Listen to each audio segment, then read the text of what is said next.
Hello and welcome to Winchester Now. I'm Mary Blaxland. On today's programme we talk peregrine falcons, hospital plans, Dragon's Den and dressing up for Book Week. Plus our news roundup and shout-outs too. Winchester Radio. She captured the hearts of people across the city and across the world, but there was sad news from Winchester Cathedral this week about the death of peregrine Winnie. The bird had been nesting in the city for more than a decade, and her story was followed by thousands of people each year on the cathedral webcams. It's thought Winnie died following a scuffle with a newly arrived female bird. Here's Keith Betton, the chairman of Hampshire Ornithological Society. It is sad. I mean, Winnie has been a big part of the wildlife scene in Winchester for the last 15 years or so. And not only has she been a big part of it, she's really got the affection of lots of people in Winchester. She's been watched by people right around the world on the cameras, which we have at the cathedral. You know, the fact that she's gone now is hard to imagine, but the way she ended up leaving us was also quite a shock to people. And I think that will take time for some people to digest. She really was quite a remarkable bird, wasn't she? And there was, like you say, a lot of people had followed her online. She was remarkable. First of all, you know, she reared lots of chicks. She reared at least 27 chicks that I know of from my studies of her. She initially nested on the old police HQ in Romsey Road, which has not been there for a few years now. And when that police HQ came down, she moved with her partner then, Chester, as he was known, over to the cathedral just in a gully below the rose window. She had a false start in 2017 because a lot of rain came and washed away her nest, but we put down a tray for her in 18. Ever since then, it was chicks every year. And indeed, in 2020, when we all needed cheering up, she reared 5 chicks, which is something that hardly any peregrine ever manages to do. And what comments have you had since the news broke earlier this week? People have been really kind and said to me, you know, you must be really feeling this. And of course I am. Having felt very close to Winnie, I've watched her more than any other peregrine, and I watched 25 pairs of peregrines in total in Hampshire. But, you know, people have come and said they are sad, but they also recognised already that Winnie was at least 15 years old. I mean, she could have been older than that, you know, we just don't know. That they recognised also that probably her days as a mum were coming to an end, and it's time for a new female if we want to have young chicks being born at the cathedral. And hopefully that's what's going to happen now, because the female that has taken over, I'm sure, is a younger bird than Winnie, probably only a few years old, maybe 2 or 3 years old. Do we know anything about this bird, where she's come from, anything about her at all? We know nothing about her at all. And like William, who arrived after Chester's death in 2021, she's not got any rings. Neither of them have. So we don't know that they came from a particular nest or a particular year. My guess is it'll be a nest somewhere either in Hampshire, Dorset, or maybe in Sussex, perhaps in Surrey, because they generally don't move a huge distance. They move something like 30 to 40 miles from where they were born to set up on their own. She's bigger than Winnie, I think. She looks less kind. And Winnie always had a sort of rather attractive facial expression, but this one looks pretty tough. That may just be putting human interpretation onto the way a bird looks. We'll have to watch how and see how she behaves. But she's certainly getting on okay with William. He's been showing her the nest site and introducing her to the cathedral. And I've just seen a piece of video showing them mating yesterday evening. So I think that means there will be eggs on the way. Winnie, obviously, as we've said, had such a big place in many people's hearts, and some people might blame this new peregrine for what's happened to Winnie. Do you think people will warm to her eventually? Oh, I think they will, because over time they'll see this female being a mother, looking after chicks, bringing in food, chasing off things like buzzards and kites. And what can we expect to see in the next few weeks? When might we expect to see chicks or eggs hatching? What's going to happen now? Normally what would happen now is that the female would be around the nest quite a lot, and she would lay the first egg sometime around about the 15th to the 20th of March. Now, in 1 year, Winnie actually was very early. She laid her first egg on the 10th of March, and then she didn't lay any more for about 6 days. So that completely confused us. The new female probably will take slightly longer than Winnie did, because it's, you know, new to her. It's a new site. She might not settle down. But then incubation by that female for basically about 30 days as those chicks grow inside the eggs, and then hatching, well, that'll be something presumably around about the 20th to 25th of April, maybe slightly later. We're so lucky to have them, aren't we, here in Winchester, and so lucky to be able to watch them happening as well. And people all around the world watch them too, don't they? We are lucky to have them in Winchester. And, in Hampshire, as I said, we have 25 pairs now. The first pair arrived in Hampshire in 1993. So it's gone from one pair to 25 in that time. I think we're probably at the level where it won't get any more because I think there's only a certain number of places where they can nest. But we are lucky to have them in Winchester and to have the cameras there, put there by the cathedral staff. It enables us to see exactly what they're doing. And I get to see something every year that I've never seen before, the way they behave, the male and the female. For example, wonderful moments like a few years ago when one of Winnie's chicks went wandering off the tray. It didn't work out how it could get back. So Winnie literally grabbed it by the scruff of the neck and brought it back up onto the tray. I could see she was nervous and she brought it back up. The chick didn't like that very much, but it didn't move off the tray again. Things like that, which you'd never, ever see unless you had a camera on site. You talked about how many chicks that Winnie's had, and what do we know about what's happened to them and where they are now? All of Winnie's chicks have got orange rings on that we put on their legs. We also give them a health check when we do that. And so when we see them again, we know that they're Winnie's. Now, there's a male from, a long time ago, 2013, that is nesting in Aldermaston in Berkshire. There's also a male in Ropley in Hampshire, which has got a nest. And there's a male also from 2019 that I think may have just moved into Farnham in Surrey. I've got to have a look, but he certainly turned up there in 2021 when he was still quite young. Funny how they're all males, but it would be great to have Winnie's chicks living on. One or two we know have also died. One of them very sadly crashed into an aircraft at Heathrow Airport, and a few others have died along the way from illnesses and so on. They've more than replaced themselves, and that's the important thing if you're going to grow your population. And I think final words for Winnie, I think you've called her an ambassador for her species. Well, I think she has to be an ambassador because, around the world, thousands of people watched Winnie and Chester originally, and then, of course, William, bring up these chicks and all the antics that have been going on, particularly when the chicks are running around the gully. They say that people are never going to care about a species unless they've actually seen them. Well, you haven't necessarily seen them personally, but you've seen them on camera. And once you get to have an affection for them, you care about them. And if you care about them, you'll do things to save them. And for peregrines, that's very important because up until about 30 years ago, they'd had a really rotten time. Their population was at the lowest it could be, and now it's doing well. So, yeah, she was an ambassador in that respect. Keith Betton there talking to Winchester Radio, and you can view the peregrine cameras and read a weekly blog. Just search for Winchester Cathedral Peregrines online. Winchester Radio. There's little more than a week left for people to have their say on the future of our local hospital. The proposals include building a new hospital at Basingstoke and improving facilities in Winchester. But thousands of people have signed a petition against plans to replace A&E with an urgent treatment centre. There are also concerns about proposals for Winchester to have a midwife-led maternity centre. 2 further consultation events were held this week. In a moment, we'll hear from Winchester MP Steve Brine, who asked to speak to Winchester Radio about his thoughts. But first, Anna O'Brien spoke to some of those who attended the event at Winchester Guildhall, including 2 consultants with differing views. My name is Dr. Dominic Kelly. I'm a consultant cardiologist and Associate Medical Director for Clinical Strategy and the New Hospital Programme.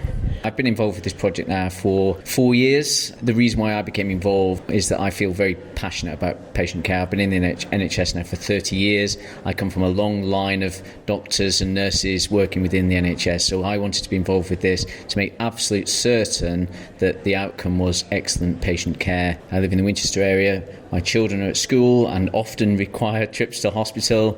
My parents have moved down here, so it's important for me, both as a doctor, to be working in an environment where we can attract the right staff and have the right facilities, but it's also important for me as an individual because I'm a user as well. It is still really important that we hear people and patients' views. The models will almost certainly need further iteration as we move forward towards developing this hospital. So please do get involved. We want to hear what you have to say, and it will make a difference. Yeah, hello, Frances Goulder. I'm a consultant colorectal and general surgeon in Hampshire Hospitals, currently working mainly in Winchester and Andover. So you've heard the views from your workplace. You've also heard some of the concerns that maybe the public have been raising. How do you personally feel about some of the proposals? I am concerned, partly because I've worked in lots of previous trusts that have sort of tried to split care and move care from one hospital to another, where it hasn't always worked out quite as well as had been hoped. And I'm really worried because at the moment, both Winchester and Basingstoke are very, very good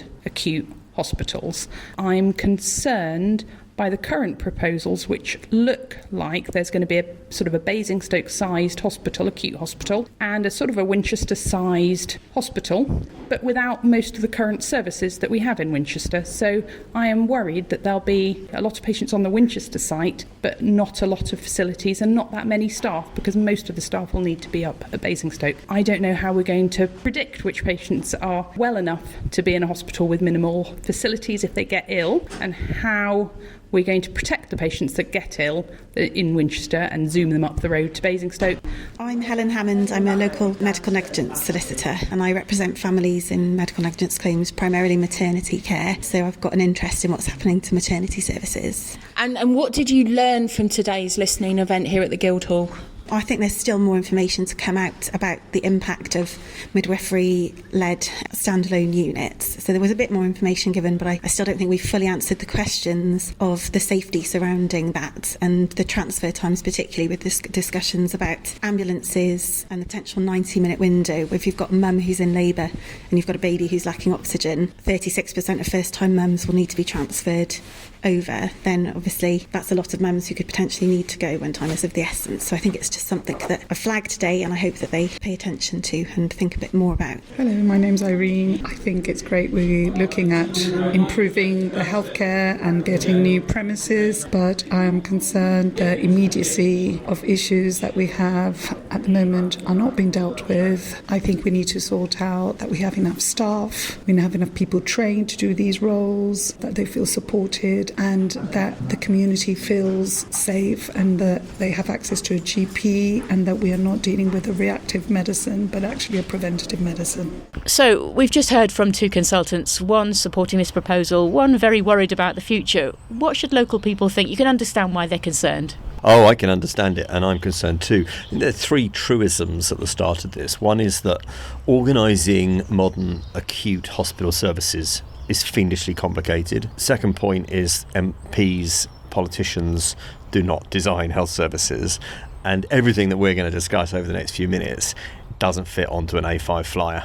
A lot of people in Winchester are concerned, particularly about A&E. What are you doing to try and save A&E? I think the thing is I would challenge anyone to answer the question as to what does A&E mean in the context of a modern acute hospital setting? Is it A&E? Is it emergency department, urgent treatment centre? You can be dancing on the head of a pin around it. In terms of what happens in Winchester Hospital now, that has to be our starting point, because so many people say to me, look, if I have a car accident on the M3, I want to be taken to my local hospital, Winchester, I don't want to go somewhere else. Well, actually, yes, you do. And actually, you have for many, many years. So if you had a road traffic accident, you would be taken to Southampton as the major trauma centre, where they have the neuro, because that would be where you would want to go. If you had a stroke in Winchester today, you'd be taken to Winchester Hospital. If you had a heart attack in Winchester, you'd be taken to Basingstoke. And that has been the case now for years and years. And I think really, one consultant put it very well when they said to me, under the new arrangements, if we're fixing you, you go to Winchester. If we're saving you, you go to the new hospital.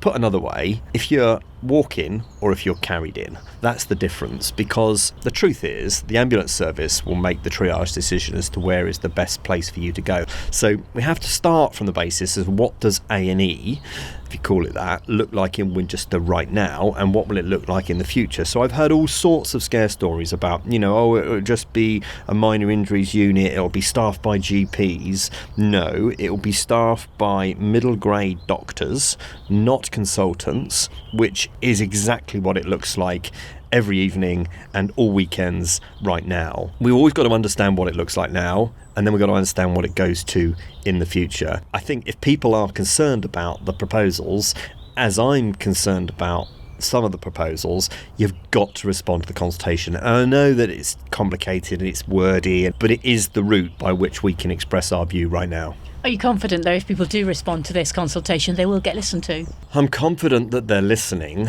but have they made a decision that they're going to invest between 700 and 900 million pound on new acute hospital services in mid to North Hampshire and build a new hospital either at Junction 7 of the M3 or on the Basingstoke site? That's what they have decided to do, because they're part of the new hospitals programme.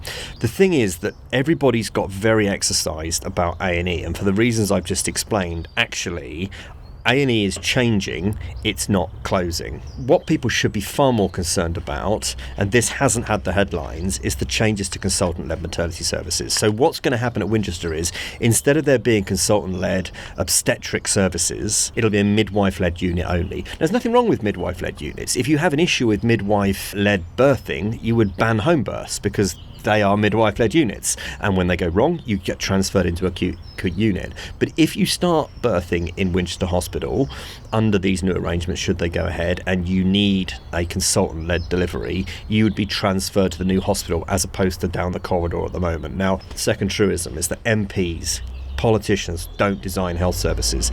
It's for the clinicians to tell us whether this is safe and sustainable in the long term, and I am far from convinced that on the maternity service changes that it is either of those things. So what are you doing about it? What are you going to do to try and stop this happening? I spend so much time talking to people at the Trust, talking to people at the ICB. I spent more time on what I call my priority NHS work over the last 14 years than anything else, just trying to understand it for a start.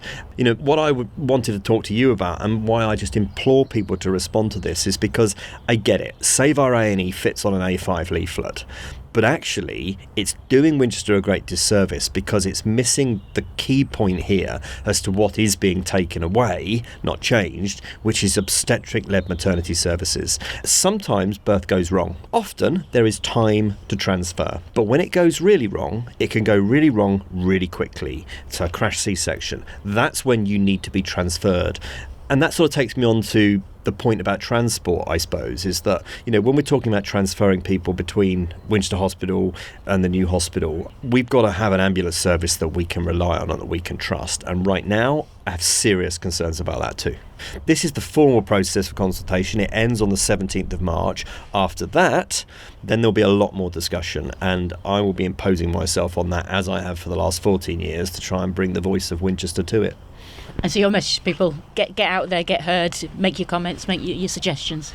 Get out there, get heard, but don't be misled. It scares people. A&E is changing, not closing. If these proposals went ahead, and I suppose that's probably a good place maybe to close, is that the new hospitals programme is vast. There are 3 or 4 tranches of it. The first tranche of it isn't even going to be delivered by the time of the general election. There could be a change of government later this year. The polls suggest there will be.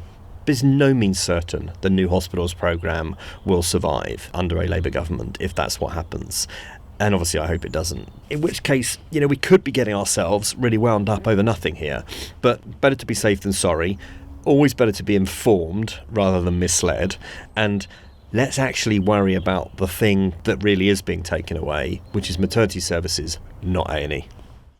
Hampshire hospitals say this is a once-in-a-generation opportunity to transform our hospitals' service and care provided. The deadline for comments is the 17th of March. Head to hampshiretogether.nhs.uk. And now a few stories making the news in Winchester this week. I'm Ron Venturi. South Western Railway has launched a campaign to stop abuse against its staff. Hard-hitting posters are being put up at stations across the network, reminding customers to be kind, even when things go wrong on their journey. A survey last year found 9 out of 10 staff have been subjected to a range of abuse, from physical assaults to verbal attacks, including swearing and insults. The campaign highlights the lasting impact on their mental health and well-being. Winchester's park and ride buses are going green. Starting this spring, all of the vehicles will switch from diesel fuel to hydro-treated vegetable oil, a renewable fuel that will reduce carbon emissions. It's the result of an agreement between the City Council and Stagecoach to improve air quality. Police are investigating a burglary at the offices of Jude's Ice Cream in Twyford. A white van, countertop freezer and a number of tools were taken in the break-in at Hazley Enterprise Park in the early hours of last Saturday. Police want to hear from anyone who saw anything suspicious or who has relevant dashcam footage. 42 trained nurses from Nepal are being welcomed to the Hampshire Hospital's NHS Foundation Trust. As part of a pilot initiative between the Government of Nepal and the UK Government, 12 healthcare professionals from Nepal joined the nursing team this February, with others joining in April and later this summer. All of the nurses took part in face-to-face interviews by members of senior nursing staff following a trust visit to Kathmandu in December. A free Health and Wellbeing Day is being held at the Winchester Sport and Leisure Park next Friday, the 15th of March. It takes place between 10 a.m. and 1 p.m. and is aimed at people over 50 years old. The centre's 4 squash courts are being transformed into areas for people to try out a number of different classes, including chair yoga, assisted circuits and move momentum dance. There will be various charity stalls in the main sports hall offering advice and support, along with a pop-up cafe. And Winchester's free bookshop is thriving again, having moved from the Brook Shopping Centre to its new premises a few minutes away in Colebrook Street. Operated by the charity GET, that's the Global Education Trust, it offers free books for everyone, with many shelves of fiction, non-fiction and reference books, and the shop also has a dedicated children's section. Run by a team of volunteers, the shop is currently open during the day on Thursdays and Fridays. They are hoping to recruit some additional volunteers so they can extend their opening hours. That's the GET Free Bookshop on Colebrook Street. Now, they're notoriously difficult to impress, but a Winchester entrepreneur has won over not 1 but 2 dragons when she took part in the popular BBC show. Jane Sibley has designed a debit card and mobile app to help people with dementia. She secured a £125,000 investment from Deborah Meaden and Sarah Davies in the Dragon's Den. She told Winchester Radio how it came about. The idea for the business came out of my lived experience of caring for my mum and dad, both of whom have dementia. It was through their condition that they really started, my mum in particular, started to really mismanage her money. So as her dementia progressed, she would not understand the value of everyday money. She would take money out of the cash point and give it to the big issue seller 2 or 3 times a day. She would overspend on things that she didn't really need, a fridge full of food that was all sort of rotting and not too much for one single person to eat, and falling victim to a lot of scams over the phone and online. So she was losing lots of money and money that she and dad had worked hard for all their lives. We tried lots of different workarounds. We tried all sorts of systems to enable her financial independence, but nothing really worked. And eventually we had to take away access to her own money, which obviously was a really tough decision for me and my brother, because it immediately meant we were limiting her independence, because you can't really leave the house these days without some money in your pocket in some way. And, you know, those social connections for people with buying their shopping, the coffees, round of drinks in the pub, as my dad would like to do. You know, these are all things that make us who we are. And when you don't have the ability to do that, or a financial tool that allows you to do that, it's really, really hard. Obviously, Mum's condition progressed and declined as a result of her lack of independence. And we thought there just had to be a better way, and there had to be a way of enabling her financial independence so she could continue living independently for as long as possible. And that's why we created Sibstar. And tell me how the card works. There is a debit card, a Sibstar debit card, which you load with your chosen amount of money. And then it's within the app where you can set how and where that money can be used. In my case, for example, would set on my phone, Mum would have the card and me as the daughter would have the app. Within that app, you can set monthly spending limits, daily spending limits. You can set how much can be taken out of the cash point at any one time. And you can even switch off cash point withdrawals altogether, or online and phone spending altogether. You can also instantly freeze and unfreeze the card. And also every time the card is used, a real-time notification is sent to your caregiver's phone. So this is a really lovely way of keeping an eye on your loved one without being overbearing and over-interfering. We're helping many families, and actually lots of that functionality, well, all of that functionality, in fact, can be switched on or off at any time, instantly and remotely. Sibstar adapts to the changing needs of the people who are using it. And what made you want to go on Dragon's Den? What made you think about that as an idea? As is my way sometimes. I just give things a whirl, and I would love to say, it was a sort of a pre-planned, a strategic, thought-through mission that I was on. But to be honest, we wanted to raise money, we wanted to profile, and I thought, well, I just fill in the application form and see what happens. And lo and behold, we got the call, and then the snowball effect, and off you're on the train and off you go. So yeah, it was great. And you got 2 dragons impressed with what you were doing. And what difference will their money make and their input make? It will make all the difference to us. Having Sarah and Deborah on board is incredible. We're already working closely with them. They're incredible women. They're incredible sort of powers of business, and we can learn from their expertise, their connections, their networks. They're super committed. They absolutely believe in the SIPSTAR mission. They share our values. They really do, just like us, want to make a difference to the lives of millions of people. To see that this SIPSTAR is much, much needed, and that they can make a difference and help power us to power our growth, which I'm really excited about this year. I know that the television programme's filmed a little while ago, and what's happened since you filmed it? So we filmed in June last year. So we've been keeping this a secret for 8 or 9 months, which has been torturous at times. So it's so great relief that it's now out in the open. The secret is out. Since June last year, we've been growing in numbers, growing in the number of customers that we are helping and families that we are helping. We've been doing a bit of marketing, and we're also talking to a number of other organisations, just private, public and charities, to partner with and help us get SIPSTAR into the hands of the people that need it most. We already help people who are not just living with dementia, they're living with other conditions as well. And it's really important that we help anyone who would benefit from SIPSTAR can have a SIPSTAR card. And it's really important that regardless of why you might be financially vulnerable or excluded at the moment, then it doesn't really matter why. It's about helping people be financially included and empowering that independent living. And is it as intimidating as it looks being in the Dragon's Den? Yes, I was absolutely shaking like a leaf. You could probably see it on the screen. I was beyond nervous. My heart, I thought, was going to explode out of my body.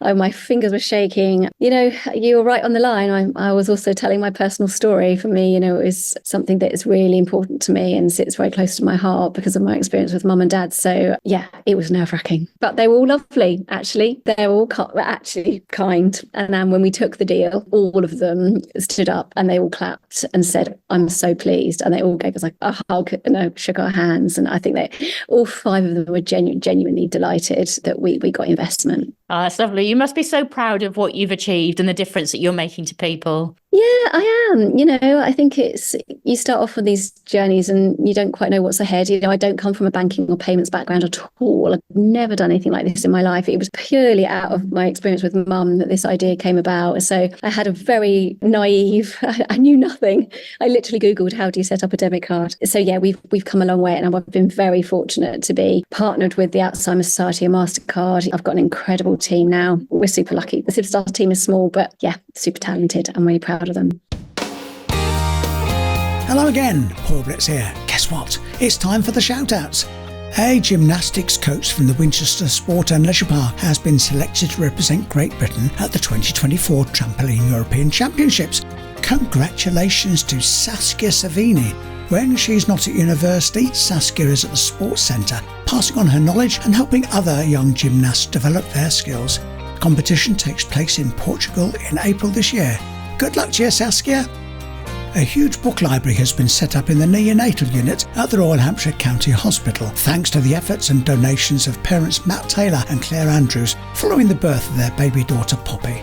While she was in neonatal care, Matt and Claire were encouraged to read to Poppy to stimulate brain development, promote recovery and strengthen bonds.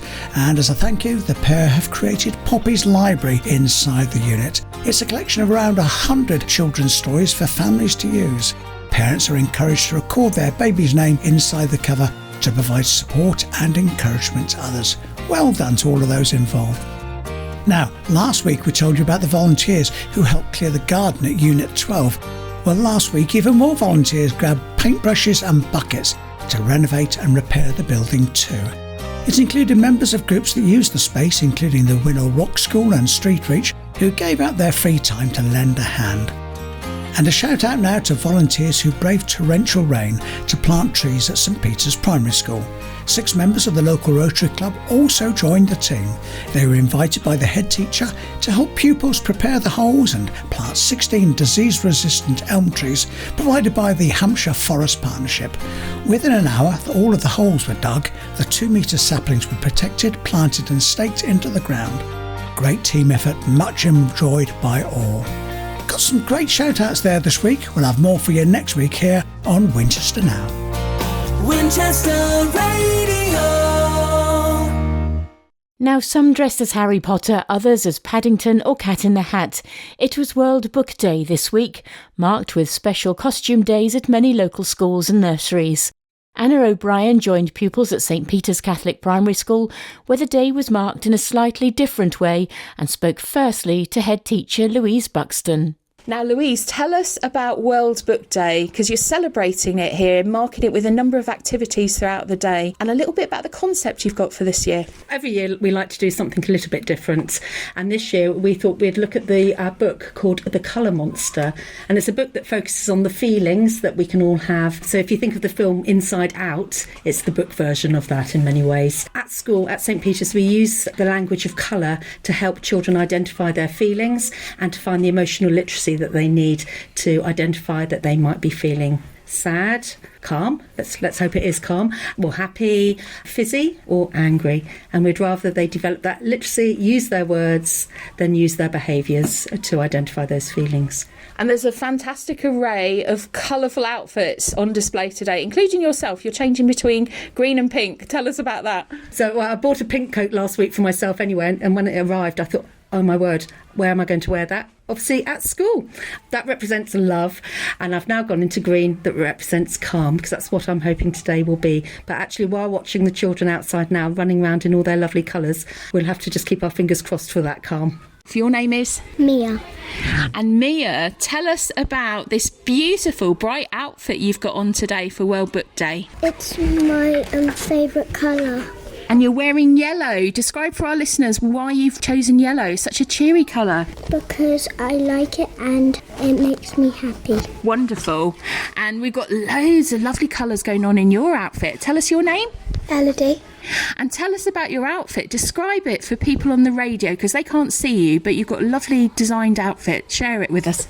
I'm wearing purple for joyful. And who have we got here? My name's Zara. And Zara, share with our listeners why you've chosen what you're wearing. Describe it, because there's some glitter as well, isn't there? Green, because it's calm, and I normally don't really show my emotions as widely as other people, so I'm more calm to others. And what do you think of this World Book Day theme, because the school has got all of you in different colours? I think it's great because it shows everyone's different personality and choice of colours. My name's Kit. And Kit, you're looking very smart. Tell our listeners a little bit about your outfit. I've chosen a gentleman's suit because I quite feel almost like Zara. I feel quite calm, and I feel a little bit like, I feel almost, how can you say, cool. Cool. And you're in a navy blue for our listeners, and as you say, in a suit. Very smart. Now, it's World Book Day, so I'm going to ask each of you if you have a favourite book and why. So we're going to start with you, Mia. I have one that has Romans in it, and it's got one guy that's quite fat and really strong, and another guy that's quite skinny, and there's another guy that's magic, and he makes magic potions for the skinny one to go really strong. That sounds good. It's got magic. That's always good. It's quite nice to read it because it's got quite a few chapters and I like it. And Elodie, tell us about your favourite book. Matilda by Roald Dahl, because it's very funny and some of the things that happen are really funny and they make you laugh sometimes. And Zara, what about you? What book do you love? Well, I'm reading Sherlock Holmes at the moment and I'm really enjoying it because I really enjoy mysteries and finding out the answers to them. Sometimes it surprises me, sometimes I like working them out. It's really fun to do. Wonderful. And finally, Kit, what books do you like? My favourite book is Lord of the Rings by J.R.R. Tolkien because they're very much fantasy and I love almost battles between different factions, and there's good and evil, and like which one will come out victorious. I like that a lot. And the final thing I'm going to ask you, Louise, World Book Day. Obviously, inspiring children to have a love of books from a young age is so key, so important for a lifelong love of reading. But what is amongst your favourite reads? Well, as a child, I didn't really get fiction. I was surrounded by books, but I loved non-fiction books. I loved the Guinness Book of Records. I liked lists of facts. I enjoyed reading about other countries. I enjoyed reading about history. So that was my childhood. I now enjoy a good thriller, a good page-turner. Thanks for telling us at Winchester Radio. Thank you very much. Thanks for coming in today. My name's Mrs Hutchins, Deputy Head at St Peter's Primary School, and we have a celebration every Friday to show that we are a team and we have a good understanding of each other. So we'll do our Team St Peter's for you. And I'll get you to describe it for our listeners before you all do So it. we start with our hands crossed to represent our cross keys, which are part of our school badge, and the love that God shows us. Then we tap our hands on our shoulders and we chant at the same time. So here we go. Team St. Peter's. Team St. Peter's. That is wonderful. Thank you so much, all of you. The pupils of St Peter's School finishing the programme today. My thanks to Anna, Ron and Paul for their help, and thank you for listening. Thanks for listening to Winchester Now, a weekly roundup of stories from Winchester Radio. If you have a story to share with us, please let us know. You can drop us an email. We're news@winchester.radio, and you can follow us on social media. Just search for Winchester Radio. Winchester